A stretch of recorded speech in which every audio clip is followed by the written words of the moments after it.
Random update, SB19 Tita Sony Music Taiwan CPOP or C-pop as unmatched marketing and promotion for every SB19, nagtagpayan siya ng SB community.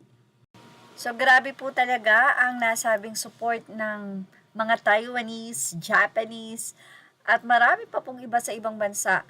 At matindi ang kanila nga pong promotion at paghanga sa Pinoy Pop na SB19. Kaya naman napansin na po ito ng mga fans na sobrang nga daw talaga ang pagsuporta ng ibang lahi sa SB19. Samantala, mula naman sa post ni Slochin Gragas, isang 18, sa kwento niya, sinabi niyang nakakaiyak, "This month marks my 3rd year anniversary as O18. Twas Lenten season during my low moments when I accidentally watch SB.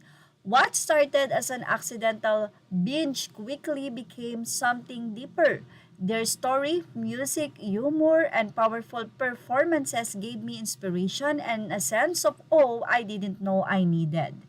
Because of my deep trust and admiration for SB19 that started that day, I honestly couldn't imagine seeing them represent another insurance company than AIA.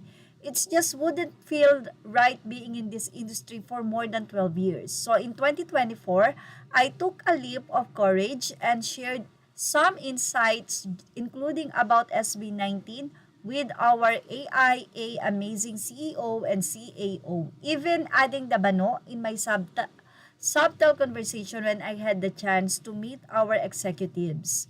Ha ha ha! I truly believe that AIA's values are aligned with SB, and our company saw what we, as fans, see in them. In May 2024, the first day of the Pagtatag concert coincided with our BOP career preview event at AIA Philippines Gateway. By pure coincidence, it was held on the exact same floor where 18s were lining up. I saw their photos, felt instantly excited, and asked someone what the line was for, only to find out it was for SB19 concert. I asked where I could buy tickets, but as expected, they were already sold out. But here's the miracle. I approached a fellow 18, a complete stranger at the time, and asked if she knew where I could still get one. Surprisingly, she had bought 2 VIP tickets just to secure a better seat, which meant I was able to get one the same day. Caps, nilaban ko talaga that day. Form, finishing company AIA VOP, career preview in the morning, facilitating my unit meeting from 1 to 4 p.m. to watching Pagtatag at 5 p.m. It was truly an unforgettable day. And now, after almost 2 years of prayers and anticipation, it's finally happening. SB19 is an AIA Philippines fan. I'm beyond excited and grateful. Nakakaiyak ang mga O18. Wow! Sana lahat ng company represented ng 18 maging ninang ng SB19.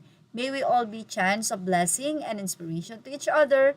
Congratulations, AIA fans. Images are all credit to the rightful owners. Thank you for watching Showbiz Now.